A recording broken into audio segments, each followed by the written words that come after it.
बिस्मिल्लाहिर्रहमानिर्रहीम। अस्सलाम वालेकुम। कैसे नाज़रीन, उम्मीद करता हूँ कि आप सब खैरियत से होंगे। मेरा नाम है मोहम्मद उस्मान। आज हम 10वीं क्लास की रियाजी यूनिट नंबर 6 जो है इसको आज हम शुरू करेंगे, जिसका नाम है मुस्तवी में वेक्टर्स इन प्लेन। यानी कि अगर हम मिसाल के तौर पर प्लेन को चले हम अगर एक्स वाई प्लेन कह देते हैं, तो ये जो हमारे पास एक्स वाई प्लेन होता है इसमें जो है वो हमारे पास वैक्टर्स जो हैं आज हमने इनके ऊपर बात करनी है। यूनिट नंबर 6 में यही हमारे पास आएगा। तो यहाँ पर आ जाते हैं। सबसे पहले 6.1 यहाँ पर है हमारे पास मुस्ततीली महददाती मुस्तवी। क्या होता है जी मुस्ततीली महददाती मुस्तवी?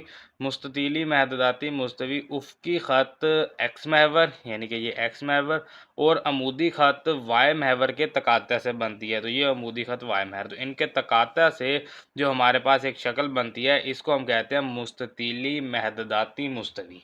ठीक है, यहाँ रेक्टेंगुलर कोऑर्डिनेट प्लेन कहते हैं और उर्दू में मुस्ततीली महददाती मुस्तवी कहते हैं।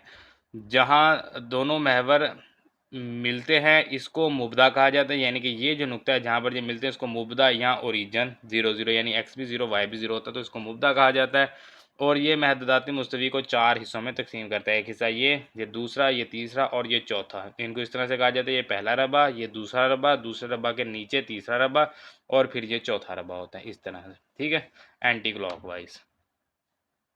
महददाती मुस्तवी में मौजूद नकात को मुतरतब जोड़ों से ज़ाहिर किया जाता है। ठीक है, अब अगर कोई भी आप यहाँ पर मिसाल के तौर पर एक नुक्ता ले लेंगे तो इसको कहा जाता है मुतरतब जोड़े। अब मुतरतब जोड़े क्या होते हैं? यहाँ पर देखेंगे एक्स की कीमत क्या है 4 और इधर से देखेंगे यहाँ पर वाई की कीमत क्या है 2। तो ये 4 और 2 का जो है हमारे पास मुतरतब जोड़ा एक बन गया है। तो वही बात यहाँ पर की है, पहला रुकन एक्स महदद और दूसरा रुकन वाई महदद को ज़ाहिर करता है। ये एक्स को ज़ाहिर करेगा और ये दूसरा रुकन जो है ये वाई महदद को ज़ाहिर करता है। दी गई शक्ल में नुक्ता पी, ये जो पी है ये मुतरतब जोड़े -2 1 से ज़ाहिर किया गया है, जहाँ पर -2 एक्स महदद है और 1 जो है वो वाई महदद है। तो ये सारी चीज़ें जो है हमने 8वीं 9वीं क्लास में हमने तफसीलन की हुई हैं। और ये हमने एक्स वाई मुस्तवी जो है ये भी हमने बनाए हुए हैं, मुस्ततीली महददाती मुस्तवी, ये सारा कुछ हमने समझा हुआ है, लेकिन वो यहाँ पर दोबारा से एक बार बता दिया गया है। यहाँ पर जो नई चीज़ है जो आज हमने करनी है, जिसका ये जो हमारे पास टॉपिक है वो है स्केलर्स और वेक्टर्स। सबसे पहले तो आपको इनके दरमियान फ़र्क का पता होना चाहिए। तो इसके ऊपर हम बात करेंगे। तिबियात और रियाजी में इस्तेमाल होने वाली 2 किस्म की मिकदारें होती हैं, एक होती है स्केलर और एक होती है वेक्टर। 2 मिकदारें इस्तेमाल होती हैं। अब यहाँ पर अगर हम स्केलर की बात करें, स्केलर एक ऐसी मिकदार होती है जिसमें सिर्फ अददी कीमत होती है। ठीक है, एक ऐसी मिकदार जिसमें सिर्फ अददी कीमत यानी कि 1 2 3 4 इस तरह से जो हमारे पास होते हैं रियल नंबर होते हैं, हकीकी आदाद होते हैं। तो वो मिकदारें जो सिर्फ हकीकी आदाद पर यानी सिर्फ अददी कीमतों पर मुश्तमिल हों उनको स्केलर कहा जाता है। इनकी कोई सिमत नहीं होती। मिसाल के तौर पर किमियत यानी कि इसको मास कहा जाता है, या वक़्त है, या हुजम यानी कि वॉल्यूम, और कुव्वत ये आ जाएगा हमारे पास पावर। इसको लिखेंगे हम, ताकत को कुव्वत या ताकत कह लेंगे या पावर कह लेंगे, वो हमारे पास आ जाएगा। अब अगर आप देखेंगे तो स्केलर में भी कुव्वत दिया हुआ है, यहाँ पर वेक्टर में भी कुव्वत दिया हुआ है। यहाँ पर कुव्वत का मतलब है फोर्स, यहाँ पर फोर्स को कुव्वत कहा गया है और यहाँ पर ताकत को कुव्वत कहा गया है। तो उर्दू में फोर्स और पावर का एक ही मतलब होता है कुव्वत। फोर्स को भी कुव्वत कहा जाता है, पावर को भी कुव्वत कहा जाता है, लेकिन इंग्लिश में इनका फ़र्क अलग अलग है और फिज़िक्स की दुनिया में भी इनका मतलब अलग अलग है। तो यहाँ पर कुव्वत का मतलब है पावर और यहाँ पर कुव्वत का मतलब है फोर्स। ठीक है, तो ये स्केलर मिकदारें हैं। ऐसी मिकदार जिनकी सिर्फ अददी कीमत हो, सिमत ना हो, वो स्केलर मिकदारें हैं। ऐसी मिकदार जिसमें अददी कीमत और सिमत दोनों होती हैं वो वेक्टर कहलाती हैं। यानी कि सिर्फ अददी कीमत हो तो स्केलर और अददी कीमत और सिमत दोनों हो तो वो हमारे पास क्या कहलाती है? वेक्टर कहलाती है। इसको अब हम थोड़ा सा समझ लेते हैं। बेसिकली स्केलर हमारे पास वो मिकदार होती है जो कभी भी तब्दील नहीं होती। इसको हम इस तरह से समझेंगे, जैसे मिसाल के तौर पर अभी हमने बात की कमियत यानी कि मास की। मिसाल के तौर पर आपके पास जो है वो 1 किलोग्राम चीनी है। ठीक है, तो अगर आप उस 1 किलोग्राम चीनी को अगर आप ले जाएंगे यानी कि चाँद के ऊपर अगर आप ले जाएं तो वहाँ पर भी वो 1 किलोग्राम चीनी रहेगी। अगर आप उसको जो है वो मार्स पर ले जाएं तब भी वो 1 किलोग्राम चीनी रहेगी। अगर आप उसको ज़मीन पर रखेंगे तब भी वो 1 किलोग्राम रहेगी। अगर आप उसको स्पेस में ले जाते हैं यानी कि आपके पास जो है वो स्पेसशिप के ज़रिए आप स्पेस में जाते हैं, वहाँ पर अगर आप रखेंगे तो फिर भी वो 1 kg ही रहेगा, 1 किलोग्राम ही रहेगी। और इसी तरह से वॉल्यूम में मिसाल के तौर पर आपके पास 1 लीटर दूध है, आप दुनिया जहान में कहीं पर भी आप ले जाएं, वो दूध जो है वो 1 लीटर रहेगा, वो कभी भी तब्दील नहीं होगा। और ये वो चीज़ें हैं जिनकी हमारे पास हमें कुछ सीमित की ज़रूरत नहीं होती, इनको हम कहते हैं कि ये हमारे पास स्केलर मिकदार हैं, जिसको हम 1 2 3 इस तरह से हम जाहिर कर लेते हैं।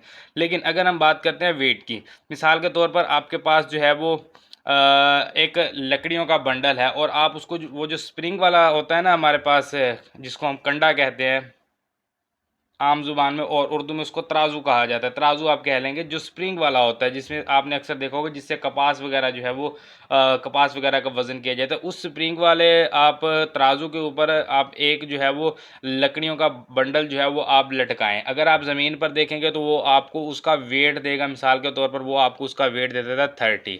अब 30 जो होता है ना वो उसका 30 न्यूटन होता है, 30 kg नहीं होता। वो जो तराजू होता है ना वो बेसिकली न्यूटन में हमें वेट देता है, लेकिन हम क्या कहते हैं, हम उसको भी केजी कह देते हैं, बेसिकली वो केजी होता नहीं, अब वो न्यूटन है। अगर आप उसको ले जाएंगे चांद के ऊपर, तो चांद के ऊपर क्या होता है, अब उसका काम क्या होता है, उस तराजू का काम ये होता है कि जैसे उसके ऊपर आप फोर्स बढ़ाते जाएंगे, वो तराजू जो है वो स्प्रिंग उसका खींच होता जाएगा और वो आपको वेट बताएगा। अगर आप उसको चांद के ऊपर ले जाए, जब चांद के ऊपर होती है ग्रेविटी कम, अब जब चांद के ऊपर ग्रेविटी कम है तो वो जो 30 न्यूटन वेट था वो चांद पर जाके आपके पास 5 न्यूटन या 10 न्यूटन तक रह जाएगा। और अगर आप उसको स्पेस में ले जाएंगे तो फिर उसका कोई वेट भी नहीं रहेगा। आप एक वही लकड़ियों का बंडल जो आपको ज़मीन पर 30 न्यूटन दे रहा था, जब आप उसको स्पेस में ले जाके फिर उस तराजू के ऊपर लटकाएंगे तो वो तराजू ज़ीरो पर खड़ा रहेगा, स्प्रिंग को बिल्कुल भी फ़र्क नहीं पड़ेगा। तो ये मिकदार जो है ये तब्दील हो जाती है, कहीं पर कुछ होती है, कहीं पर कुछ होती है। तो इसकी सिमत जो है वो ज़रूरी है। अब इसकी सिमत बेसिकली कहाँ पर होती है, इसकी सिमत नीचे की तरफ होती है, ज़मीन की तरफ होती है, तो फिर ही ये आपको फोर्स इसकी बता पाता है, न्यूटन बता पाता है। तो वो कीमतें जो तब्दील हो जाती हैं, अब जैसे कि यहाँ पर वेलोसिटी की बात की गई, अब वेलोसिटी जो है यानी कि स्पीड है, एक कार है वो यहाँ पर जो है वो आप कहते हैं कि एक स्पीड यानी कि 20 किलोमीटर पर आवर की स्पीड से आपने यहाँ से चलानी शुरू की और आप उसको 20 किलोमीटर तक लेके गए, तो उसकी स्पीड हो गई थी 90 किलोमीटर पर आवर, ठीक है। तो अब यहाँ पर आप देखेंगे पहले उसकी स्पीड कितनी थी 20, स्पीड कितनी होगी 90, उसकी स्पीड कम ज़्यादा जो है वो होती जा रही है। तो ये वेक्टर मिकदार है। इसके अलावा जो है वो उसकी डायरेक्शन को भी शो करवाता है, कभी कार किस डायरेक्शन में जा रही है या उसकी स्पीड जो है किस डायरेक्शन में जा रही है, लेफ़्ट टू राइट जा रही है या राइट टू लेफ़्ट जा रही है, या जो है वो किस तरफ जो है उसकी स्पीड जो है वो जा रही है, यानी कि नॉर्थ साइड है या हमारे पास जो है वो साउथ साइड पर है, किस साइड पर है, तो वो भी वहाँ पर ज़रूरी होता है, वो उसकी डायरेक्शन को शो करवाता है। तो वो मिकदार हैं जिसकी हमें मिकदार के साथ साथ, जिसकी अददी कीमत के साथ साथ उसकी हमें आप कह लें कि सिमत की भी ज़रूरत पड़े, वो हमारे पास वेक्टर मिकदार कहलाती है। अब इसमें और भी बहुत सारी मिसालें, अब मिसालें देने पे हैं तो पूरा घंटा यह इसी पर लग जाएगा। हम इसको जो है एक और मिसाल के साथ जो है वो इस टॉपिक को हम यहीं पर ख़त्म करेंगे। अब मिसाल के तौर पर एक होता है डिस्टेंस यानी कि फ़ासला, एक होता है डिस्प्लेसमेंट, उर्दू में हम उसको भी फ़ासला कहते हैं। अब इंग्लिश में जो है उसको कहा जाता है डिस्प्लेसमेंट। अब डिस्प्लेसमेंट या डिस्टेंस में क्या फ़र्क है, देखें। अब एक रोड है, जैसे अगर हम कहते हैं कि लाहौर से कराची अगर आपने जाना है तो वो रोड कुछ इस तरह से जाएगा, पहले इधर गया, फिर ये इधर हो गया, फिर ये कुछ नीचे की तरफ आ गया, फिर इधर, और फिर यहाँ से स्ट्रेट हो गया, जाता जाता जाता फिर यहाँ से इधर हो गया और फिर इधर ये आ गया कराची। तो ये आप कहेंगे कि इसका टोटल डिस्टेंस कितना हुआ, आप कहेंगे फॉर एग्जांपल 1000 किलोमीटर जो है वो आपने इसका डिस्टेंस जो है वो आपने ट्रैवल किया। अब इसकी कोई आपको डायरेक्शन नज़र आ रही है, कोई डायरेक्शन नहीं है, ये ऐसे ही बस जो है वो चलता जा रहा है। तो यहाँ पर हमें सिर्फ इसकी एक ही चीज़ मिली है जो कि है इसकी अददी कीमत। तो ये हमारे पास कौन सी क्वांटिटी होगी, कौन सी मिकदार होगी, ये हमारे पास स्केलर मिकदार है, क्योंकि इसमें सिर्फ हमारे पास इसकी अददी कीमत मौजूद है, कोई इसकी डायरेक्शन हमारे पास नहीं है, कोई इसकी सिमत नहीं है। इसको कहा जाता है डिस्टेंस, डिस्टेंस यानी कि फासला, ये इसकी है स्केलर मिकदार। लेकिन अगर हम इसकी बात करें डिस्प्लेसमेंट की, कि लाहौर से कराची का कितना सफ़र है, डिस्टेंस की बात की तो इस तरह से जाएगा। जब हमने डिस्प्लेसमेंट की बात की तो आप सीधी एक लाइन लेंगे और इस तरह से फिर आप कहेंगे कि ये है इसका डिस्प्लेसमेंट। तो डिस्प्लेसमेंट जो है इसकी डायरेक्शन को, इसकी सिमत को शो करवाता है और इसके अलावा इसकी अददी कीमत को भी शो करवाएगा। तो डिस्प्लेसमेंट हमेशा सीधा जो है वो एक ही डायरेक्शन में जाएगा, उसकी डायरेक्शन जो है वो तब्दील होगी तो पूरी तब्दील होगी, यानी कि अगर यहाँ से अगर आप लाहौर से कहते हैं इस्लामाबाद जाना तो वो कहीं इस तरफ अगर होगा तो फिर आप उसको जो है वो इस तरह से डिस्प्लेसमेंट को शो करवाएंगे। तो ये बेसिकली डायरेक्शन उसकी जो है कभी इधर है या कभी इधर है, तो वो उसकी डायरेक्शन तब्दील हो जाती है, लेकिन जो है वो डायरेक्शन कोई ना कोई देगा ज़रूर, यानी कि उसकी सिमत जो है वो हमें मिलेगी ज़रूर। ऐसा नहीं है कि हमें उसकी सिमत ही ना मिले, यानी कि अगर हम, जैसे हमने सड़क की बात की, अगर हम डिस्टेंस की बात करते हैं तो डिस्टेंस में हमें कोई भी सिमत नहीं मिलती, कोई भी हमें डायरेक्शन नहीं मिलती। लेकिन जब हम डिस्प्लेसमेंट की बात करते हैं तो डिस्प्लेसमेंट हमें एक मिकदार के साथ साथ एक डायरेक्शन भी देता है, एक सिमत भी देता है। तो वो जो डिस्प्लेसमेंट है वो हमारे पास वेक्टर कहलाता है, और वेक्टर की हमारे पास एक डायरेक्शन होती है, और वो जो डिस्टेंस है वो हमारे पास एक स्केलर मिकदार होती है, और स्केलर मिकदार के हमारे पास कोई सिमत, कोई डायरेक्शन नहीं होती। तो बस इतनी मिसालें काफ़ी, मेरे ख्याल में अब तक तो आपको स्केलर और वेक्टर के दरमियान फ़र्क का पता चल गया होगा। अब हम यहाँ पर वेक्टर के ऊपर मज़ीद बात करेंगे। वेक्टर का सिमती किता ख़त के तौर पर इजहार, यानी कि अब इसकी सिमत को जो है वो हम इसका इजहार कैसे करते हैं।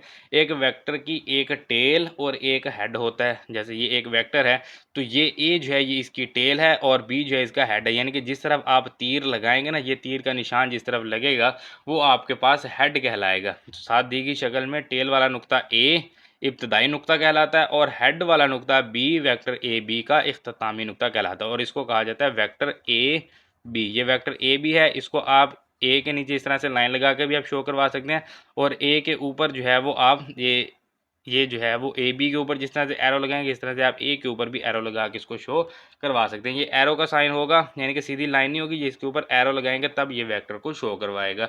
तो यहाँ पर वही कहा गया है, वेक्टर का इब्तदाई नुक्ता वेक्टर के मुब्दा के तौर पर भी लिया जाता है। हम वेक्टर को ए के नीचे लाइन लगा के, ए के ऊपर तीर लगा के, या ए को जो है वो डार्क करके, यानी कि आप इस तरह से ए लिखेंगे, फिर आप इसको डार्क करें, फिर मज़ीद इस तरह से अगर आप कर देंगे तो ये भी वेक्टर को शो करवाएगा। लेकिन इस तरह से जब हम लिखते हैं तो हमें इसमें टाइम बहुत ज़्यादा लग जाता है, और कुछ ज़्यादा फ़र्क भी पता नहीं चलता कि वेक्टर है या वैसे ए लिखा हुआ है। तो उसके लिए बेहतर यही है कि आप ये या ये, इन दोनों में से आप कोई भी तरीका जो है वो इस्तेमाल कर सकते हैं।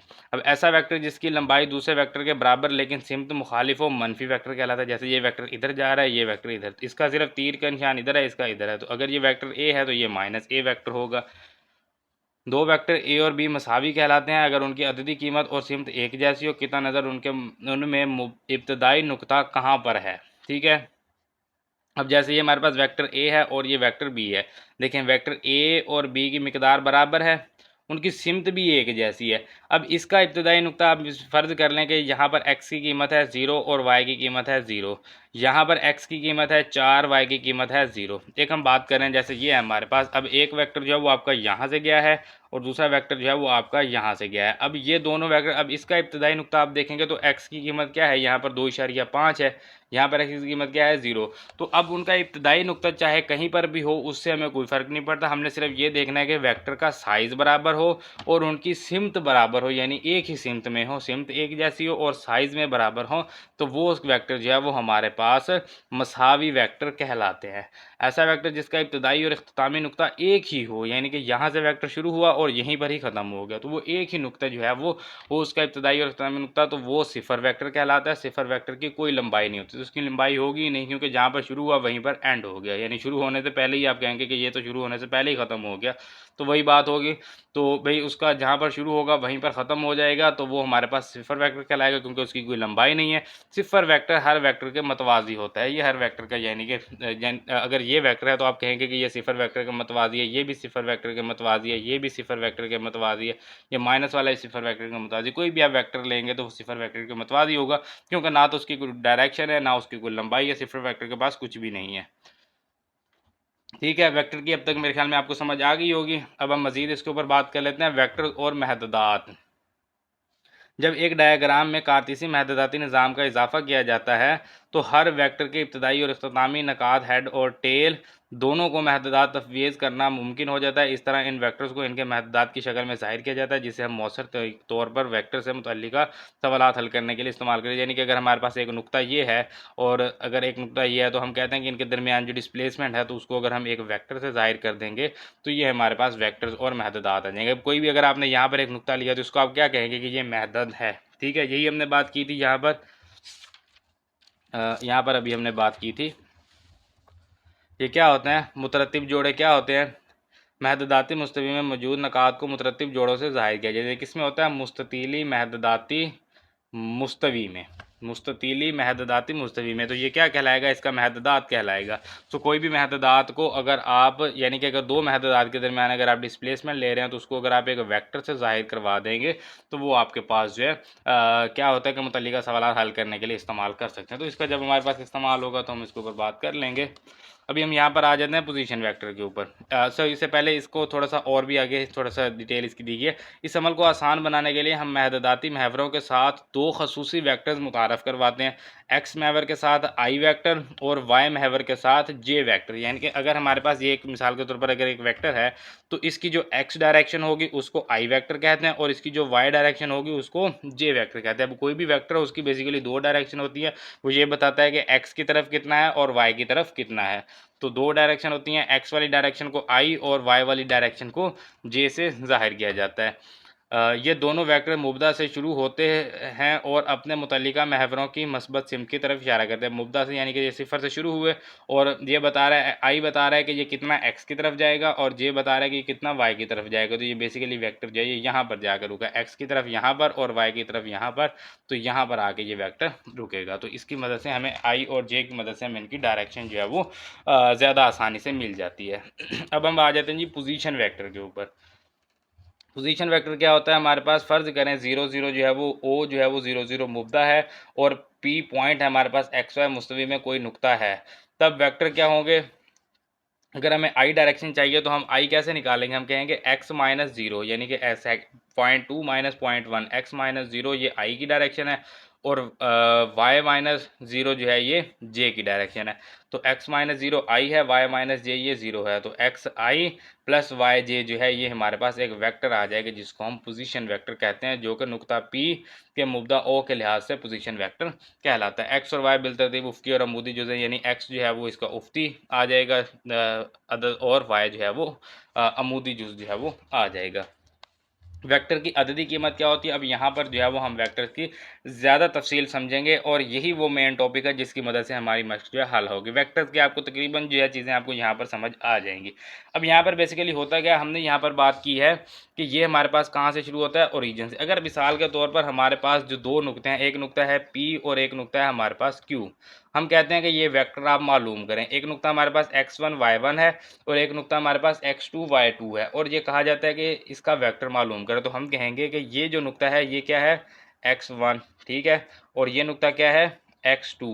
तो अगर हमें इसकी डायरेक्शन चाहिए होगी तो हम कहेंगे x2 माइनस x1 आई, x2 माइनस x1, यहाँ पर चलें नहीं लिखा हुआ मैं आप लिख देता हूँ जिससे आपको समझ आ जाएगी, x2 माइनस x1 आई ये हो गया, प्लस अगर हमें यहाँ पर y चाहिए होगा, ये नुकता है y1 और ये जो नुकता है इसको कहा जाता है y2, ठीक है, ये y1 है पूरा और ये है y2। तो अगर हमें यहाँ से लेके यहाँ तक ये अगर हमें डिस्टेंस चाहिए होगा, क्योंकि हमने P से Q तक जाना है, तो P से पहले हम R तक गए हैं, अब R से Q तक जाएंगे तो हमें P से Q तक का जो है वो मिल जाएगा। तो इसके लिए फिर y2 माइनस y1, यानी कि ये पूरा y2 है, इसमें से ये y1 माइनस कर देंगे तो हमें यहाँ से लेके यहाँ तक डायरेक्शन मिल जाए। वैसे हमारे पास ये टोटल लेंथ y2 है, यहाँ से ये टोटल y1 है, तो y2 में से टोटल में से y1 माइनस करेंगे तो बाकी रह जाएगा। तो y2 माइनस y1 ये हो जाएगा जे वेक्टर। तो ये बेसिकली हमारे पास जो है एक पोजीशन वेक्टर बन गया है, एक ऐसा वेक्टर जिसके हमारे पास दो नकात हमें दिए गए थे, उनका इस्तेमाल करते हुए हमने एक वेक्टर बना लिया है। अब अगर हमें वेक्टर की अददी कीमत चाहिए होगी, यानी कि वेक्टर की हमें चाहिए होगी मैग्नीट्यूड। अब हमारे पास मैग्नीट्यूड बेसिकली क्या होता है, जिस तरह से हमारे पास डिस्प्लेसमेंट होता है ना, डिस्प्लेसमेंट क्या होता है, हमारे पास एक नुक्ते से दूसरे नुक्ते तक का फासला, लेकिन डिस्प्लेसमेंट को हम वेक्टर की शक्ल से मदद से शो करवाते हैं। इसको हम यहाँ पर दोबारा देखेंगे, जैसे इसकी हमने बात की कि ये है हमारे पास डिस्टेंस, ठीक है, ये क्या है डिस्टेंस और ये क्या है डिस्प्लेसमेंट, ठीक है। अगर हमने डिस्प्लेसमेंट की मिकदार मालूम करनी हो, सिर्फ डिस्प्लेसमेंट की, अगर आप जो है इसकी सिमत अगर आप छोड़ दें सिर्फ मिकदार के, जैसे ये अगर 1000 किलोमीटर तो यहाँ पर हम कहते हैं कि ये होगा तकरीबन 750 किलोमीटर। तो ये जो 750 किलोमीटर है ये बेसिकली इसकी मैग्नीट्यूड कहलाता है। कोई भी आपके पास वेक्टर है, उस वेक्टर की अगर आप सिर्फ एक अददी कीमत निकाल लेते हैं उसकी सिमत को छोड़ के, यानी कि हमें सिम से कोई गर्ज नहीं है, हम सिर्फ कहते हैं कि इस वेक्टर की यानी ये जो डिस्प्लेसमेंट है इसकी हमें अददी कीमत चाहिए, तो वो जो अददी कीमत होगी उसको मैग्नीट्यूड, या उसको आप अददी कीमत, उर्दू में अददी कीमत या इंग्लिश में आप उसको मैग्नीट्यूड कह सकते हैं। अब मैग्नीट्यूड का डिस्टेंस निकालने का फार्मूला जो है वो हमने पहले किया हुआ, क्या होता है डिस्टेंस का फार्मूला, डिस्टेंस बराबर होता है x square plus y square और स्क्वायर रूट। ये हमने 9वीं 8वीं 9वीं क्लास में हमने ये फार्मूला किया हुआ डिस्प्लेसमेंट का, या हम इसको मैग्नीट्यूड कहते हैं कि हमारे पास दो नकात हैं ए और बी, तो हम कहते हैं ए और बी की ये मैग्नीट्यूड। इस तरह से अगर आप ऊपर लाइन लगा देंगे और सॉरी लाइन नहीं होगी, ये तो वेक्टर को शो करवाती है ना लाइन, ऊपर वाली लाइन तो अभी हमने बात की वेक्टर के लिए, वो मैंने गलती से ऊपर लाइन लगा दी। ए और बी अगर हमारे पास कोई भी अगर वेक्टर है, यानी कि ये अगर वेक्टर है, तो यहाँ पर अगर आप इसकी दो लाइनें लगा देंगे तो ये दो लाइनें इसकी मैग्नीट्यूड को या डिस्टेंस को जाहिर करवाती हैं। तो अब इसके लिए फार्मूला क्या होगा, इसके लिए फार्मूला होगा x square plus y square square root. X square क्या है, एक्स स्क्वायर बेसिकली हमारे पास पी और आर का मुरब्बा होगा, यानी कि ये है ना एक्स यहाँ पर, तो पी आर का मुरब्बा, और वाई स्क्वायर क्या होगा, आर क्यू का मुरब्बा, जो भी मैंने आपको कहा आर क्यू या क्यू आर का मुरब्बा होगा। अब पी आर और क्यू आर बेसिकली क्या है, ये हमारे पास सीधी लाइन है, कोई वेक्टर नहीं है, ठीक है। पी से आर तक का डिस्टेंस और क्यू से आर तक का डिस्टेंस। पी आर को अभी मैंने आपको बताया कि ये x2 माइनस x1 होता है, और क्यू आर अभी मैंने आपको बताया कि ये y2 माइनस y1 होता है, अभी हमने यहाँ से निकाला। तो ये बेसिकली हमारे पास एक फार्मूला बन गया। अब चाहे इसको जो है वो पी क्यू की मैग्नीट्यूड कह लें, चाहे आप इसको कह लें, यानी x2 माइनस x1 का square plus y2 minus y1 का स्क्वायर कर लें, चाहे आप x1 माइनस x2 का square plus y1 minus y2 का स्क्वायर कर लेंगे, तो ये आपके पास एक फार्मूला बन जाएगा। और इसका ये देखें, ये अभी जो मैं आपको यहाँ पर जो चीज़ समझा रहा था वो उसने सिर्फ यहाँ पर दी हुई है। ये देखें, अगर पी एक्स वाई मुस्तवी में कोई भी नुक्ता हो, जैसा कि शक्ल 6.7 में दिखाया गया, ये एक नुक्ता है जो कि यहाँ से मरकज़ से लिया गया है, तो पोजीशन वेक्टर एक्स आई प्लस वाई जे, ये अभी जो मैंने आपको यहाँ पर बात की कि x2 माइनस x1 यानी कि ये एक्स आई हो जाएगा और ये हो जाएगा वाई जे, तो एक्स आई प्लस वाई जे जो है ये मुब्दा से अददी कीमत होंगे, और इनको x का मुरब्बा जमा y का मुरब्बा और जज़्म मुरब्बा से ज़ाहिर किया जाए। तो ये चीज़ें हमने 8वीं 9वीं क्लास में की हुई हैं। यहाँ पर यह है कि इसकी थोड़ी सी तफसील आ गई, और यहाँ पर इजाफा हो गया वेक्टर का। वेक्टर के बगैर ये हमने फार्मूले किए हुए थे, वहाँ पर सिमत की बात नहीं थी, यहाँ पर अब क्या हो गया कि सिमत की बात आ गई है। तो ज़्यादा चीज़ें नहीं है, सिर्फ दो चीज़ें आपको पता होनी चाहिए। एक, आपको अगर जो है वो वेक्टर पोजीशन वेक्टर मालूम करना हो तो उसके लिए ये सिंपल सा फार्मूला x2 माइनस x1 आई प्लस y2 माइनस y1 जे, जो कि यहाँ पर उन्होंने इस्तेमाल किया। x2 जो है वो x है, माइनस x1 जो है वो सिफर है, क्योंकि ये है x और ये है सिफर, तो x माइनस सिफर, इसी तरह से ये y माइनस सिफर किया। ये देखें यहाँ पर उन्होंने क्या इस्तेमाल किया था, ये है सिफर सिफर, ये है x और ये है y, तो ये नुक्ता p मालूम करना था, ठीक है। अब यहाँ से x की तरफ जो इसके फासला है वो है x, तो x2 माइनस x1 सिफर, तो x माइनस सिफर हो जाएगा, इस तरह से ये y माइनस सिफर हो जाएगा, तो एक्स आई प्लस वाई जे हो गया, सिंपल बिल्कुल। तो वो आपको फार्मूला आना चाहिए, x2 माइनस x1 आई प्लस y2 माइनस y1 जे होता है। और अगर आपको जो है वो इसकी मैग्नीट्यूड की ज़रूरत पड़ जाए, ये तो हो गया ना डिस्प्लेसमेंट के लिए, लेकिन अगर आप इसको इस डिस्प्लेसमेंट की अगर आपको मैग्नीट्यूड की ज़रूरत पड़ जाएगी, तो फिर मैग्नीट्यूड के लिए आप क्या करेंगे, आप ये आई हटा देंगे, आई और जे, इनके ऊपर आप स्केयर लगा के स्केयर रूट लगा देंगे, ये वाला फार्मूला जो है ये आपके पास मैग्नीट्यूड का फार्मूला होगा। तो ये दो फार्मूले हैं जो आपने अपने जहन में रखने, जो कि हम मश्क में इस्तेमाल करेंगे। तो मकसद यहाँ पर सिर्फ ये फार्मूले बताना था, तो मैंने कहा कि चले तफसील भी बता दूँ, ताकि कहीं आपको अगर कहीं समझाने की ज़रूरत पड़ जाए तो आपको ये चीज़ें पता होनी चाहिए, या आपसे अगर कोई ये सवाल कर लेता है तो फिर आपको पता होनी चाहिए, क्योंकि जो चीज़ें हम पढ़ते हैं उसका पता भी तो हो ना कि आखिर उसका मकसद क्या है। ऐसे तो नहीं ना कि हम बताई जाए भी ये फार्मूला कर लो, ये फार्मूला कर लो, आखिर वो फार्मूले हैं क्यों, वो बताना ज़रूरी होता है। तो वो मैंने आपको तफसील बताई थी। इस्तेमाल यहाँ पर सिर्फ इन्हीं दो फार्मूलों का है, बाकी हमें आगे जो है वो कोई ज़रूरत इनकी नहीं पड़ेगी। अब आ जाते हैं जी हम वेक्टर की स्केलर ज़रब। अभी तो हमने जो है वो वेक्टर की बात की, अब एक हमने मिकदार की बात की स्केलर की, ठीक है, एक हमने बात की वेक्टर की। वेक्टर के ऊपर हमने तफसीलन बात कर ली, स्केलर तो बिल्कुल एक सादा सी मिकदार होती है जिसके ऊपर को बात करने की ज़रूरत नहीं है। लेकिन अगर हमने इन दोनों मिकदारों को ज़रब करना हो, यानी वेक्टर को स्केलर से अगर ज़रब करना हो, तो कोई भी एक वेक्टर ए है और उसके साथ कोई एक स्केलर मिकदार लैम्डा है, लैम्डा मतलब आप कोई भी कह सकते हैं, लैम्डा की वैल्यू 1 हो सकती है, 2 हो सकती है, जैसे ये दिया हुआ 2, 0.5, -2, -0.5, कुछ भी जो है वो लैम्डा की कीमत हो सकती है, ठीक है, हकीकी अदद होगा लेकिन। तो वेक्टर ए को स्केलर लैम्डा से ज़रब देने को स्केलर ज़रब कहा जाता है। तो ए वेक्टर को उस लैम्डा से ज़रब दे देंगे, वो स्केलर ज़रब हो जाएगी, यानी कि लैम्डा ए वेक्टर। तो अगर आपके पास ये वेक्टर ए है, अगर आप इसको 2 से ज़रब करेंगे तो ये 2a यानी कि वेक्टर डबल हो जाएगा। 0.5 से ज़रब करेंगे तो वेक्टर आधा हो जाएगा, डायरेक्शन वही रहेगी, ठीक है, साइज़ में फ़र्क आएगा, डायरेक्शन वही रहेगी। -2 ऐसे करेंगे तो डायरेक्शन उलट हो जाएगी, यानी कि सिमत होगी वही लेकिन उलट हो जाएगी, माइनस में हो जाएगी। -0.5 करेंगे तो वो भी उलट में हो जाएगा। तो ये होती है वेक्टर की स्केलर से ज़रब। इसी को आगे यहाँ पर बताया गया है, अगर लैम्डा 0 से बड़ा होगा यानी पॉजिटिव होगा तो सिम्त एक ही सिम्त में होंगे, यानी कि इसके साथ अगर आप लैम्डा ज़रब करेंगे तो सिम्त एक ही रहेगी। लेकिन अगर लैम्डा 0 से छोटा यानी कि नेगेटिव हो जाता है तो फिर इनकी सिम्त मुखालिफ हो जाती है, उस वेक्टर ए की और उसके साथ ज़रब किए गए लैम्डा के साथ, तो फिर इनकी सिम्त जो है वो मुखालिफ हो जाती है।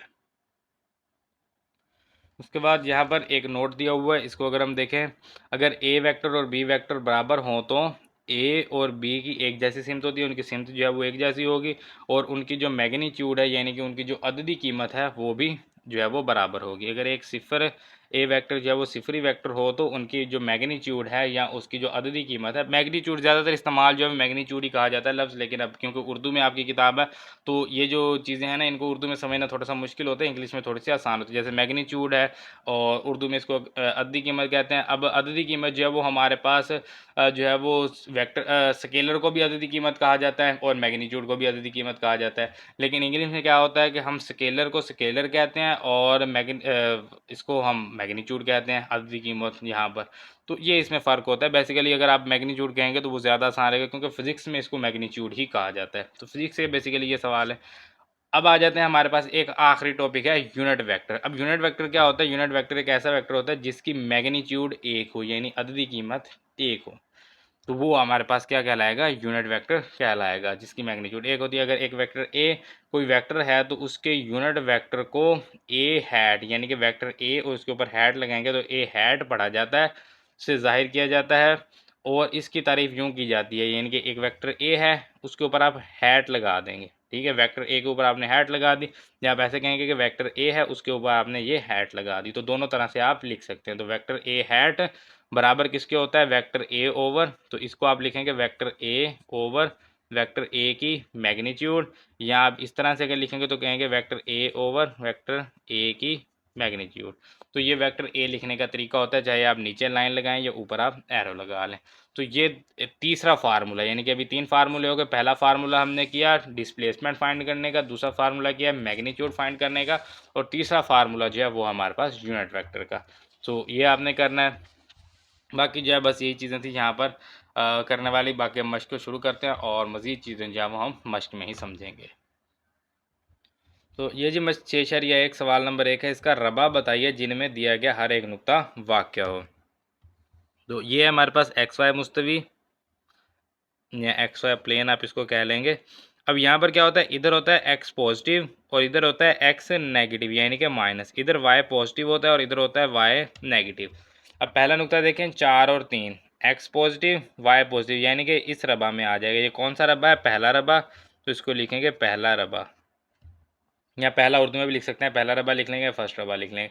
अब है 5 माइनस 4, तो एक्स 5 इधर होगा, वाई माइनस 4 है तो माइनस यानी कि नीचे की तरफ, तो इस रबा में आ जाएगा। ये कौन सा रबा है? दूसरा रबा, तो इसको लिखेंगे दूसरा रबा। इस तरह से -6 2, अब एक्स क्या है? -6, तो एक्स मतलब पीछे की तरफ जाएगा, और वाई है 2, तो 2 जमा क्या है? ऊपर की तरफ जाएगा, यानी इस रबा में आ जाएगा। तो ये कौन सा रबा है? सॉरी, हमने पहले रबा गलत कर लिया। रबा इस तरह से होता है, ये होता है पहला, ये होता है दूसरा, ये होता है तीसरा, और ये होता है चौथा रबा। तो ये मैंने गलती से इसको भी दूसरा कह दिया, बेसिकली ये चौथा रबा है, ठीक है। ये है चौथा रबा और ये है दूसरा रबा। रबे हमने पहले नहीं लिखे, वो बस ऐसे गलती से, जूज नंबर 2 था, मैंने रबा भी 2 लिख दिया। 5 जमा में और 4 वाई जो है वो माइनस में इस रबा में है, तो ये चौथा रबा होगा, ये होगा दूसरा रबा, और ये -4 है यानी कि एक्स भी माइनस और वाई माइनस नीचे की तरफ, तो इस रबा में आ जाएगा। ये कौन सा रबा है? तीसरा रबा, तो इसको 3 लिखेंगे, तीसरा रबा। और ये सवाल नंबर 1 जो है ये हमारा मुकम्मल हो गया है। तो ये जब हमारे पास सवाल नंबर 2, महददाती मुस्तवी पर दर्ज झैल नकात को मुर्तसम कीजिए। अब इसका पार्ट नंबर 1 है जी, ए है 3 -3, यानी कि एक्स है 3 और वाई है -3, तो इधर एक्स की तरफ 3 तक आएंगे और वाई की तरफ फिर -3 तक जाएंगे जी, -1 -2 और यहाँ पर होगा -3। तो यहाँ पर इस तरह नुक्ता लगाएंगे, ए 3 -3। इसी तरह से दूसरा है -3 3, यानी एक्स अब -3 है और वाई है जमा का 3, -1 -2 -3 और जमा 3 ऊपर की तरफ इसके सामने और इधर से -3 के सामने, तो ये यहाँ पर आ जाएगा। ठीक है जी। अब ये कौन सा नुक्ता है, ये है नुक्ता बी, -3x है और 3 है y। उसके बाद है जी नुक्ता सी है 5 7, यानी कि x होगा 5 और y होगा 7। तो 7 जो है वो ऊपर की तरफ जाएंगे, ये 5 के सामने थोड़ा सा मेरे ख्याल में यहाँ पर आ जाएगा, ये बराबर है अब तकरीबन। तो ये है जी नुक्ता है सी, x 5 है y 7 है। और आखिरी नुक्ता है 4, नुक्ता है डी, -2 -4, x -2 y -4। तो ये आ जाएगा यहाँ पर नुक्ता डी -2 -4। और ये सवाल नंबर 2 जो है ये हमारा मुकम्मल हो गया है। अब सवाल नंबर 3 है, उसको यहीं पर देख लेते हैं। दर्ज झेल वेक्टर्स की टेल और हेड के नाम लिखिए। अब हेड होता है जहाँ पर होता है तीर, यानी कि सी जो है ये क्या है, हेड। इसी तरह से बी इसका हेड है, इसका हेड है एन, इसका हेड है आर, इसका हेड है क्यू, इसका हेड है बी। तो आप यहाँ पर लिख लें हेड बराबर आ जाएगा सी बी, इसका आ जाएगा एन, इसका आ जाएगा आर और इसका आ जाएगा क्यू, इसका आ जाएगा ए। ये सारे हैं हेड।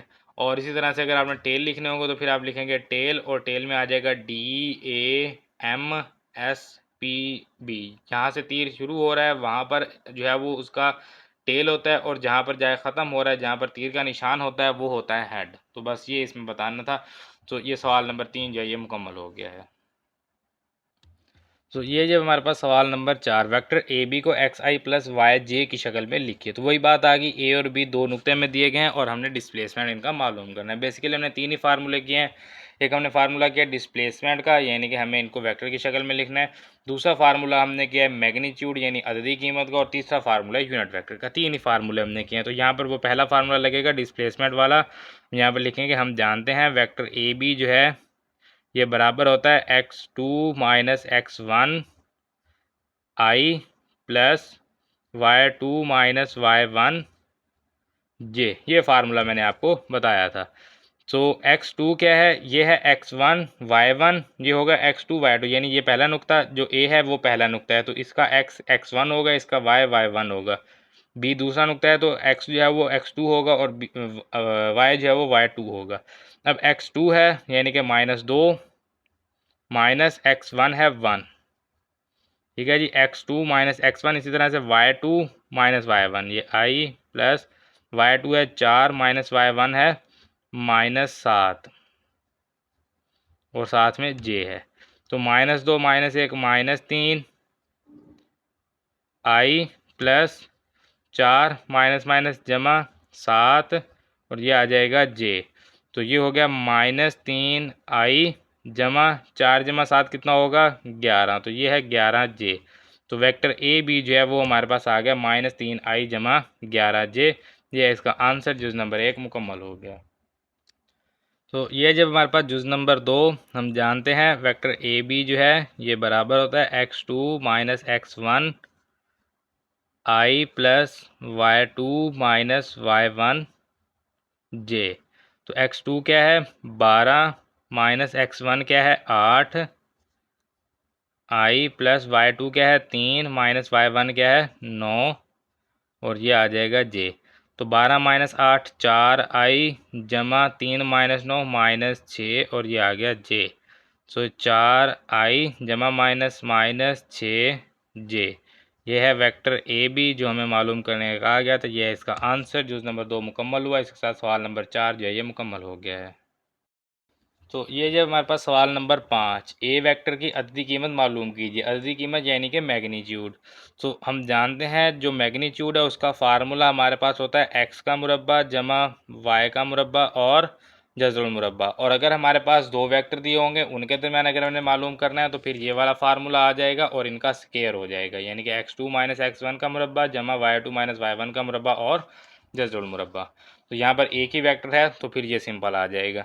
तो अब x का मुरब्बा यानी कि i के साथ जो भी होगा वो x होगा, यानी कि i का जो अददी सर है वो x है, तो ये -3 इसका मुरब्बा जमा y j के साथ जो भी है वो y की कीमत है, तो ये 2 का मुरब्बा जज़ुल मुरब्बा। -3 का मुरब्बा 9 जमा 2 का मुरब्बा 4 जज़ुल मुरब्बा। 9 जमा 4 कितना होगा?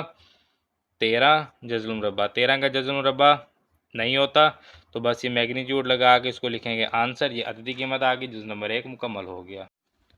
तो ये जो हमारे पास जुज़ नंबर 2, यहाँ पर हम लिखेंगे, हम जानते हैं ए की जो मैग्नीट्यूड होती है या अद्दी कीमत होती है वो बराबर होते हैं एक्स का मुरब्बा जमा वाई का मुरब्बा और जज़रुल मुरब्बा। एक्स की कीमत यहाँ पर 4, इसका मुरब्बा आ जाएगा, जमा वाई की कीमत है -3 और इसका मुरब्बा, और ये आ जाएगा जज़रुल मुरब्बा। 4 का मुरब्बा 16 जमा -3 का मुरब्बा 9 जज़रुल मुरब्बा। 16 जमा 9 कितना होगा? 25 का जज़रुल मुरब्बा। तो ए की जो मैग्नीट्यूड है वो हमारे पास आ गई है 5। 25 का जज़्ब मुरब्बा 5। जुज़ नंबर 2 मुकम्मल हो गया। तो ये जब हमारे पास जुज़ नंबर 3, हम जानते हैं ए की मैग्नीट्यूड ये बराबर होते हैं एक्स का मुरब्बा जमा वाई का मुरब्बा और जज़्ब मुरब्बा। तो एक्स की कीमत है 1/2 इसका मुरब्बा जमा वाई की कीमत है 3/2 इसका मुरब्बा, और ये आ गया जज़्ब मुरब्बा। तो 1 का मुरब्बा 1/2 का मुरब्बा 4 जमा 3 का मुरब्बा 9/2 का मुरब्बा 4। तो एलसीएम आ जाएगा इसका, एलसीएम सेम है, नीचे 4 आ जाएगा, ऊपर आएगा 1 जमा 9, और इसका जज़्ब मुरब्बा 1 जमा 9 कितना होगा? 10 का जज़्ब मुरब्बा और बटा में 4 का जज़्ब मुरब्बा। तो 10 का जज़्ब मुरब्बा एज इट इज़ आ जाएगा, बटा 4 का जज़्ब मुरब्बा है 2। तो ये है इसका आंसर। किसका आंसर है जी? ए मैग्नीट्यूड का। तो जो नंबर 3 मुकम्मल हो गया है। तो ये जब हमारे पास सवाल नंबर 6, दिए गए वेक्टर की सिमत में यूनिट वेक्टर मालूम कीजिए। अब यूनिट वेक्टर का फार्मूला होता है, उसमें हमें ए की मैग्नीट्यूड पहले चाहिए, तो हम यहाँ पर लिखेंगे ए की मैग्नीट्यूड बराबर है -4 का मुरब्बा जमा 5 का मुरब्बा और जज़्ब मुरब्बा। तो डायरेक्ट लिख लेंगे, फार्मूला लिखने की ज़रूरत नहीं है, क्योंकि हम मैग्नीट्यूड फाइंड नहीं कर रहे हैं, हमने वेक्टर यूनिट वेक्टर फाइंड करना है, तो यूनिट वेक्टर का फार्मूला लिखेंगे। -4 का मुरब्बा 16 जमा 5 का मुरब्बा आ जाएगा 25, और ऊपर आ जाएगा यहाँ पर जज़्ब मुरब्बा। 16 जमा 25 कितना होगा? 41 जज़्ब मुरब्बा। तो ए की मैग्नीट्यूड आ गई। हम जानते हैं ए वेक्टर का यूनिट वेक्टर जो है वो बराबर होता है ए वेक्टर बटा ए वेक्टर की मैग्नीट्यूड। ये फार्मूला है यूनिट वेक्टर का। तो ए वेक्टर का यूनिट वेक्टर बराबर होगा ए वेक्टर -4i जमा 5j बटा ए वेक्टर के मैग्नीट्यूड जज़्ब मुरब्बा 41। तो ये -4 बटा जज़्ब मुरब्बा 41 आई जमा 5/41 का जज़्ब मुरब्बा जे। ये हमारे पास क्या आ गया? ए वेक्टर का यूनिट वेक्टर। तो ये है इसका आंसर। तो ए वेक्टर का यूनिट वेक्टर हमारे पास आ गया, जुज़ नंबर 1 मुकम्मल हो गया। तो ये जब हमारे पास जुज़ नंबर 2, सबसे पहले इसकी मैग्नीट्यूड यानी कि अददी कीमत मालूम करेंगे। 6 का मुरब्बा जमा 8 का मुरब्बा, और ये आ जाएगा जज़्ब मुरब्बा। 6 का मुरब्बा 36 जमा 8 का मुरब्बा 64 जज़्ब मुरब्बा। 36 जमा 64 100 जज़्ब मुरब्बा। तो 100 का जज़्ब मुरब्बा कितना होगा? 10। ये ए वेक्टर की मैग्नीट्यूड आ गई। हमने मालूम करना है ए वेक्टर का यूनिट वेक्टर, जो कि बराबर होता है ए वेक्टर बटा ए वेक्टर की मैग्नीट्यूड यानी कि अददी कीमत। तो ये हमारे पास ए वेक्टर है 6i जमा 8j बटा इसकी मैग्नीट्यूड अददी कीमत कितनी है? 10। तो अलग अलग करेंगे। 6/10i जमा 8/10j।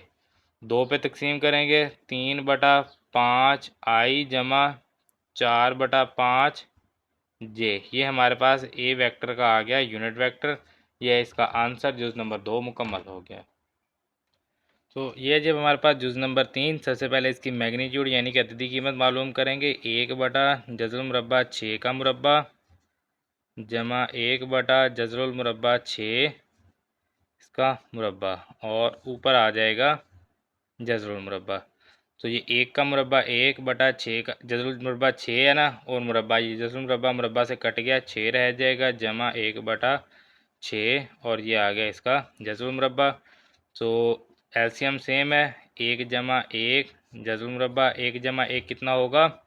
2/6 और इसका आ गया जज़ुल मुरब्बा। 2 पे तकसीम करेंगे 1/3 का जज़ुल मुरब्बा। 1 का जज़ुल मुरब्बा अलग करेंगे 1/3 का जज़ुल मुरब्बा। तो ये ए की मैग्नीट्यूड जो है ये हमारे पास आ गई है।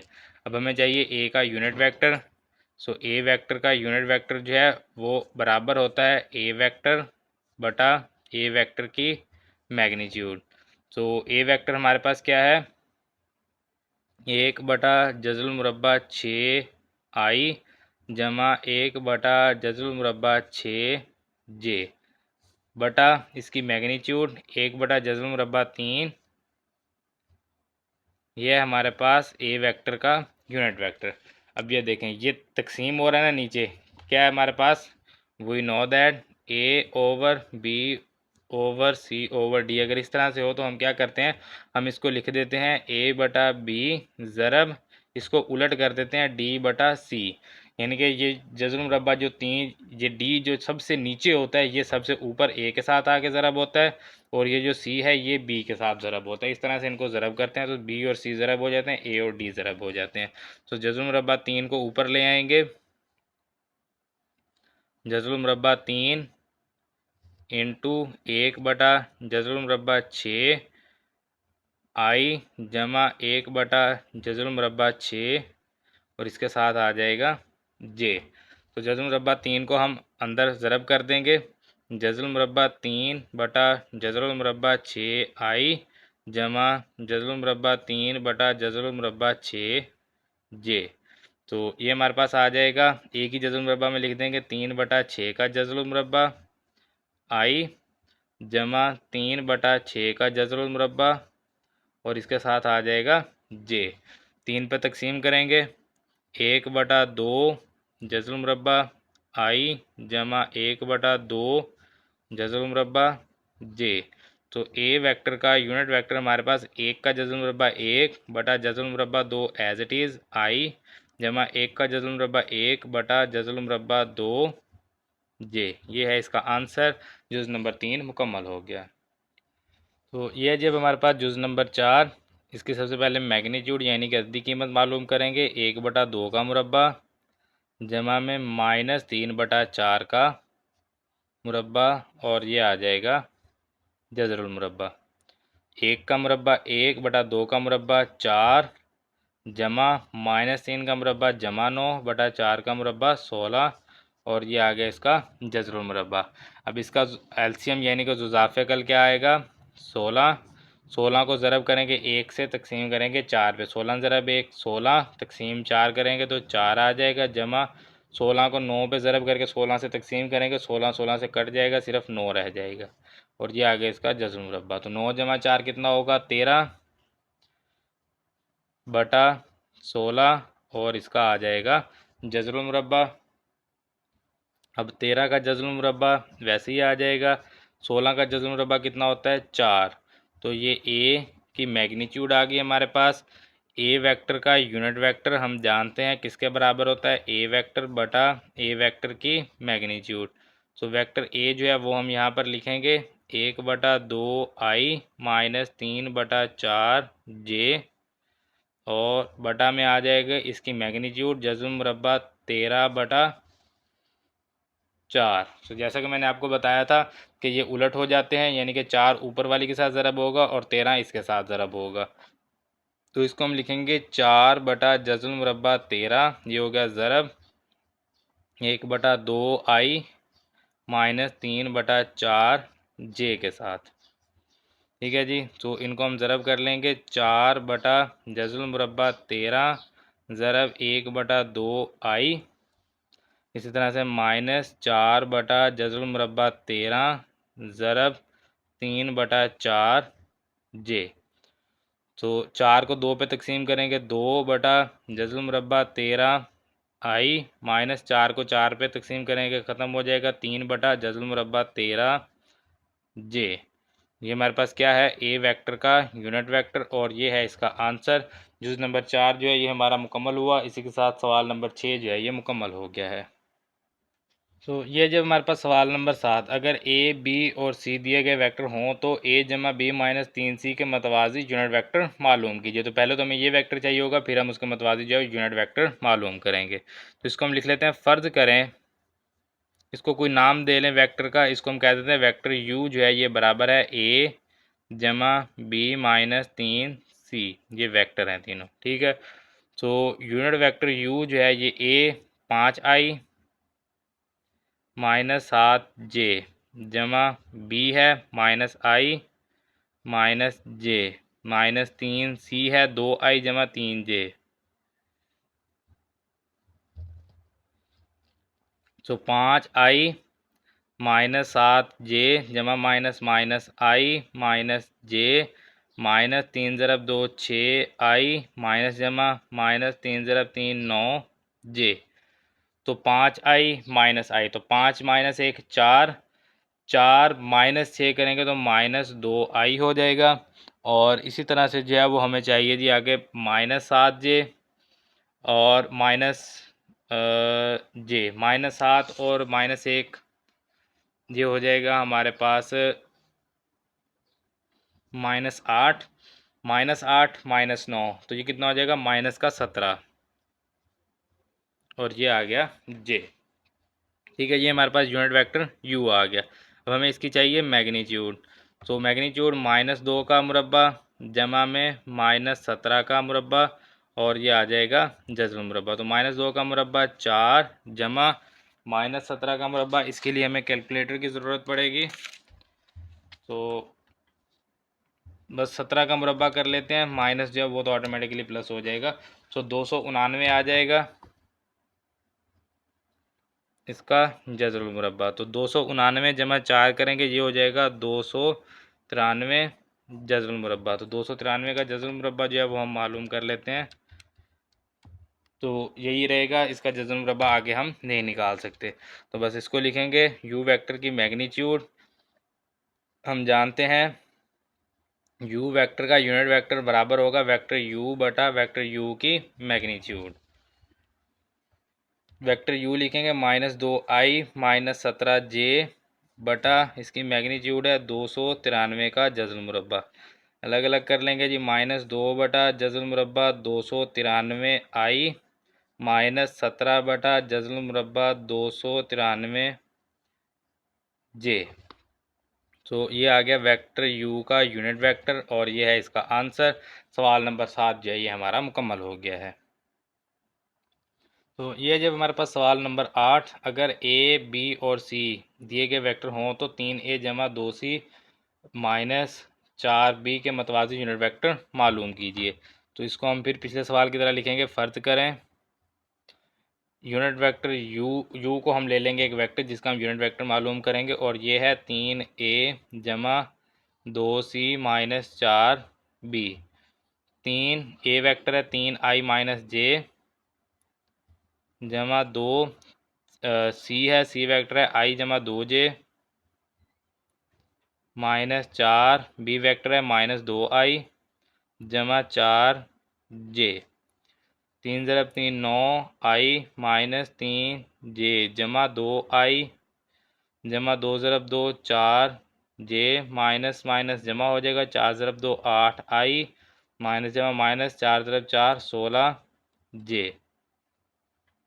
9i जमा 2i ये हो जाएगा 11, और 11 में जब हम जमा करेंगे 8 तो ये हो जाएगा टोटल हमारे पास 19। तो यहाँ पर लिखेंगे 19i माइनस 3j जमा 4j, तो 1j आ जाएगा जमा का, और जमा 1 माइनस 16 ये कितना हो जाएगा माइनस का 15j। अगर अब हम इसकी जो है वो यूनिट वेक्टर लेना इसकी मैग्नीट्यूड निकालें तो मैग्नीट्यूड आ जाएगी हमारे पास 19 का मुरब्बा जमा -15 का मुरब्बा, और ये आ गया जज़्रुल मुरब्बा। तो 19 का मुरब्बा जो है वो हम कैलकुलेटर की मदद से निकाल लेंगे। 19 का मुरब्बा 361 जमा 15 का मुरब्बा है, तो ये आ जाएगा 225। -15 का मुरब्बा माइनस माइनस जमा हो जाएगा 225, और ये आ गया इसका जज़्रुल मुरब्बा। तो 361 जमा 225 361 जमा 225 ये हो जाएगा 586। 586 का अगर हम जज़ल मुरब्बा मालूम करें तो वो 586 ही रहेगा, ये आगे हल नहीं होता। अब ये हमारे पास आ गया यू वेक्टर की मैग्नीट्यूड। अब अगर हम बुक में जो आंसर दिया गया है वो देखें तो वो हमारे पास कुछ इस तरह से है। अगर मैं ये आपको यहाँ पर दिखाऊं बुक के ऊपर, ये है जी सवाल नंबर 8। तो ये देखें बटा में आ रहा है जज़ल मुरब्बा 82, यानी कि जो मैग्नीट्यूड है वो कितनी है 82, और हमारे पास जो वेक्टर बनेगा वो है माइनस आयोटा जमा 9 माइनस आई जमा 9 जे। तो ये बिल्कुल डिफरेंट है और यहाँ पर हमारे पास बिल्कुल डिफरेंट आ रहा है। और अगर मैं आपको यहाँ से क्वेश्चन दिखाऊँ, जो मैंने क्वेश्चन यहाँ पर लिखा है, तो ये देखें 3a जमा 2c माइनस 4b, 3a जमा 2c माइनस 4b, तो बिल्कुल मैंने यही लिखा है। लेकिन ये सवाल जो है ये बेसिकली गलत है, ये सवाल ही गलत है। जो इंग्लिश मीडियम की बुक है ना उसमें सवाल में थोड़ा सा डिफरेंस है। क्या है जी, वो सवाल कुछ इस तरह से हम यहाँ पर लिखेंगे, फ़र्ज़ करें यूनिट वेक्टर u जो है ये बराबर है 3a, 2c जो है इसके साथ माइनस है और जो 4b है इसके साथ जमा है। बेसिकली ये सही सवाल है, ये सवाल ही गलत दिया हुआ है। तो ये मैंने इसलिए हल करके आपको यहाँ तक दिखा दिया। अगर आप इसका यूनिट वेक्टर निकालेंगे ना तो ये आपके पास कुछ इस तरह से आ जाएगा 19 बटा जज़ल मुरब्बा 586 आई माइनस 15 बटा जज़ल मुरब्बा 586 जे। तो ये आ गया हमारे पास यूनिट वेक्टर। ठीक है, ये कुछ इस तरह से आ जाएगा, लेकिन ये जवाब गलत है। जो बुक में जवाब दिया हुआ उसके मुताबिक ये गलत है। अब गलत क्यों है वो मैंने आपको बता दिया, क्योंकि हमारे पास सवाल ही गलत दिया हुआ। तो ये माइनस और जमा का फ़र्क आ गया। ये जहाँ पर जमा है वहाँ पर यानी कि माइनस आना चाहिए, और जहाँ माइनस है वहाँ पर जमा आना चाहिए। तो ये माइनस जमा जब आप ठीक करेंगे तो फिर हमें जवाब बिल्कुल सही मिलेगा। यू वेक्टर बराबर है 3, वेक्टर ए है 3i माइनस जे, और माइनस 2 सी वेक्टर है i जमा 2j, और फिर जमा में 4 बी वेक्टर आ जाएगा माइनस 2i जमा 4j। अब इसको हल करेंगे, 3 ज़रब 3 9i minus 3j minus 2i minus जमा माइनस 2j जमा माइनस माइनस 4 ज़रब 2 8i जमा 4 ज़रब 4 16j। 9i माइनस 2i कितना हो जाएगा 7i, 7i में से 8i माइनस करेंगे तो माइनस का i आ जाएगा, minus 3j minus 2j minus 5j हो जाएगा, और माइनस 5j में जब हम जमा करेंगे 16j तो ये कितना हो जाएगा 11j।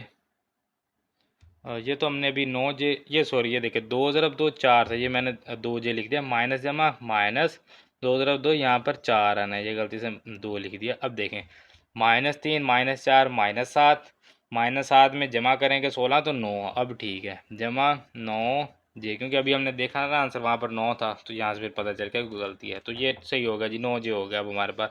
ये है यूनिट वेक्टर। अब इस यानी कि यू वेक्टर है, यूनिट वेक्टर नहीं है, ये यू वेक्टर है, इसकी हम लेंगे मैग्नीट्यूड -1 का मुरब्बा जमा 9 का मुरब्बा, और ये आ जाएगा जज़ल मुरब्बा। तो 1 का मुरब्बा 1, 9 का मुरब्बा 81 जज़ल मुरब्बा, तो 1 जमा 81 ये कितना हो जाएगा 82 का जज़ल मुरब्बा। तो अब हमारे पास बिल्कुल ठीक है। तो इसका हम यूनिट वेक्टर लेंगे, हम जानते हैं किसके बराबर होगा you vector over you vector की मैग्नीट्यूड। तो यू वेक्टर हम लिखेंगे -i जमा 9j बटा जज़ल मुरब्बा 82, तो ये -1 बटा जज़ल मुरब्बा 82 जमा 9 बटा जज़ल मुरब्बा 82, यहाँ पर i है और यहाँ पर है j। तो ये है इसका आंसर u वेक्टर का यूनिट वेक्टर। और पहले जो हमारे पास आंसर आया था वो कुछ इस तरह से था, क्योंकि ये सवाल गलत दिया हुआ था। तो इस सवाल को आप सही कर लेंगे और इसका सही जवाब जो है वो मिल जाएगा। सवाल नंबर 8 जो है ये हमारा मुकम्मल हो गया है।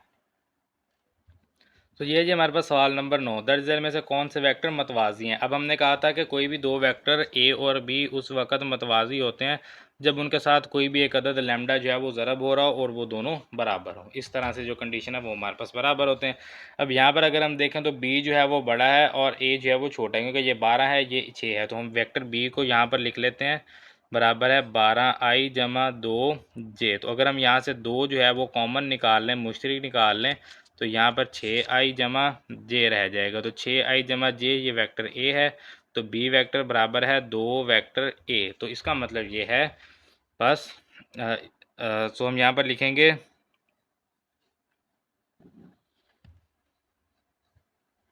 बस ए और बी वेक्टर्स मतवाजी हैं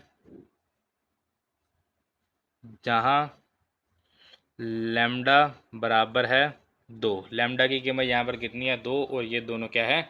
ये मतवाजी हैं। और ये जुज़ नंबर 1 मुकम्मल हो गया। तो ये है जी अब हमारे पास जुज़ नंबर 2। अब इसमें अगर हम देखें तो यहाँ पर है -2, यहाँ पर है 6। अगर हम यहाँ से -3 अगर हम यहाँ से निकालें तो मेरे ख्याल में -2 हो जाएगा। ट्राई करते हैं जी। बी वेक्टर बराबर है 6i-9j। तो बी वेक्टर बराबर यहाँ से अगर हम -3 बाहर निकालते हैं तो माइनस जमा -6 को 3 पे तकसीम करेंगे 2i, माइनस माइनस जमा 9 को 3 पे तकसीम करेंगे 3j। तो बी वेक्टर बराबर आ गया -3 और ये -2i जमा 3j किसके बराबर होगा? वेक्टर ए के। बस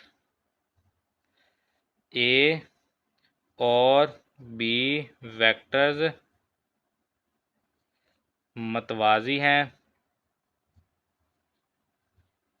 जहां लैम्डा बराबर है -3। अब यहाँ पर लैम्डा की जो कीमत आई है वो कितनी आई है? -3। और ये दोनों हैं यहाँ पर मतवाजी।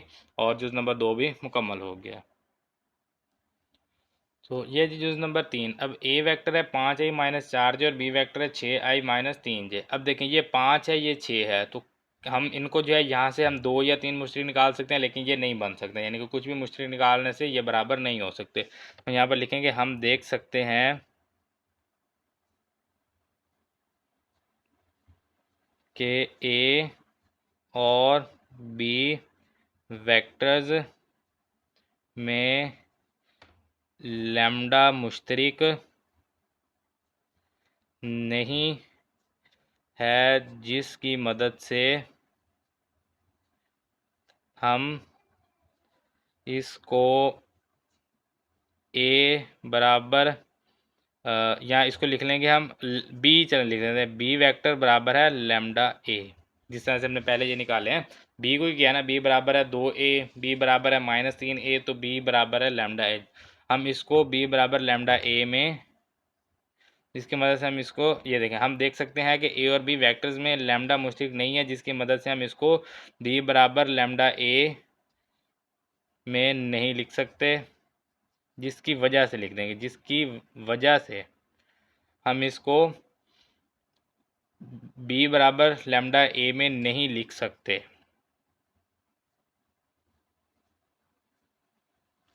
बस ए और बी वेक्टर्स गैर मसावी हैं, गैर मतवाजी हैं। गैर मतवाजी या लिख देंगे या लिख देंगे मतवाजी नहीं है। तो हमें कहा गया था कौन कौन से वेक्टर्स मतवाजी हैं। तो वेक्टर ए, ये पहला जो है ये मतवाजी है, दूसरा जो है मतवाजी है, तीसरा मतवाजी नहीं है। अब ये जी हमारे पास जुज़ नंबर 4। अब यहाँ पर अगर हम देखें 6i है, 3i है, तो 2i हम यहाँ से, 2 जो है वो हम यहाँ से कॉमन निकाल सकते हैं। तो हम यहाँ पर लिखेंगे बी वेक्टर बराबर है 6i-14j। 2 अगर हम यहाँ से बाहर निकाल लें तो ये हमारे पास आ जाएगा 3i-7j। तो 3i-7j हमारे पास पहले से मौजूद है, तो इसको हम लिखेंगे वेक्टर ए। तो हम यहाँ पर लिखेंगे बस ए और बी वेक्टर्स मतवाजी हैं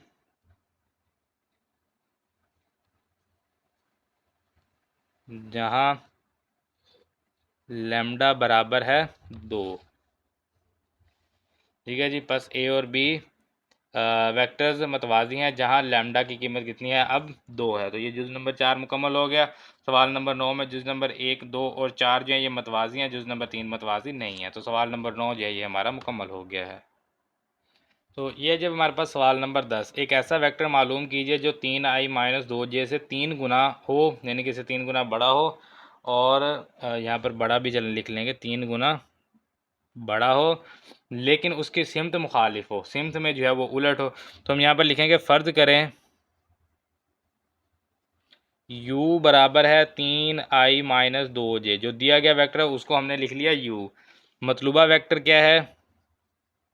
मतलूबा वेक्टर, मतलूबा वेक्टर को कह रहे हैं कि 3 गुना हो तो हम इसको 3 गुना कर देंगे, लेकिन उसकी सिमत मुखालिफ हो तो सिम मुखालिफ करने के लिए माइनस लगा देंगे, यानी कि 3 गुना करने के लिए 3 से ज़रब कर दिया, सिमत मुखालिफ करने के लिए उसके साथ माइनस लगाते हो तो सिमत मुखालिफ हो जाएगी। तो -3 इंटू 3 आई -2 जे, तो ये माइनस जमा माइनस 3 3 9 आई माइनस माइनस जमा 3 ज़रब 2 6 और ये आ जाएगा जे, -9 आई जमा 6 जे जो है ये हमारे पास है इसका आंसर। सवाल नंबर 10 मुकम्मल हो गया। तो ये जो हमारे पास सवाल नंबर 11, दो ऐसे वेक्टर्स मालूम कीजिए जो 3i-5j से दो गुना हो, उनमें से एक उसकी सिमत में ही हो और दूसरा उसकी मुखालिफ सिमत में हो। सबसे पहले हम यहाँ पर लिखेंगे फ़र्ज़ करें, जो हमें दिया गया वेक्टर उसको हम u का नाम दे देते हैं, जो कि है 3i-5j। u की सिमत में मतलूबा वेक्टर, वेक्टर u इसकी सिमत में मतलूबा वेक्टर है 2 गुना, तो 2 से ज़रब कर देंगे। u की सिमत में मतलूबा वेक्टर यानी कि 2 से ज़रब कर देंगे, 2 गुना हो जाएगा। 2 इंटू 3i-5j, तो 2 ज़रब 3 6i -2 ज़रब 5 10 जे, तो ये आ गया इसका आंसर। अब u की मुखालिफ सिमत में मतलूबा वेक्टर,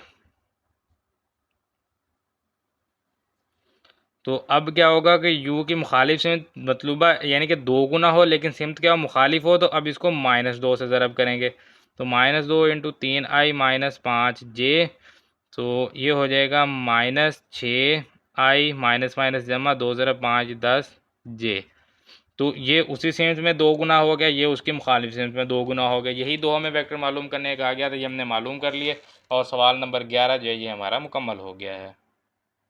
तो अब अगर हम इनके लॉन्ग एंड शॉर्ट यानी मुख्तसर और तफसीली सवालात के ऊपर बात करें, तो ये सवाल नंबर 1 जो है ये MCQs टाइप है, सवाल नंबर 2 भी MCQs टाइप है, सवाल नंबर 3 भी MCQs टाइप है, सवाल नंबर 4 जो है ये शॉर्ट ये MCQs में आ सकता है, सवाल नंबर 5 शॉर्ट है, सवाल नंबर 6 का जुज़ नंबर 3 और जुज़ नंबर 4 ये दो जुज़ जो हैं ये लॉन्ग हैं, और बाकी ये जितने भी यानी कि ये दोनों भी शॉर्ट हैं, सवाल नंबर 7 8 9 10 11 ये सारे शॉर्ट है, बल्कि 9 जो है वो भी MCQs टाइप हो सकता है। तो ये मश्क वैसे MCQs या शॉर्ट के लिए है, लेकिन इसमें ये जो दो जुज़ हैं ये एज अ लॉन्ग आ सकते हैं, तो ज़्यादा चांस नहीं है वैसे इनके भी, ये भी वैसे तो शॉर्ट ही होता है लेकिन क्योंकि थोड़े से लेंथी हैं तो एज अ लॉन्ग ये आ सकते हैं, तो इनको आप एज अ लॉन्ग भी प्रिपेयर कर सकते हैं, लेकिन इसके अलावा कोई भी लॉन्ग इसमें नहीं होगा, सारे शॉर्ट ही होंगे, एज अ शॉर्ट ही आपने इस एक्सरसाइज को करना है।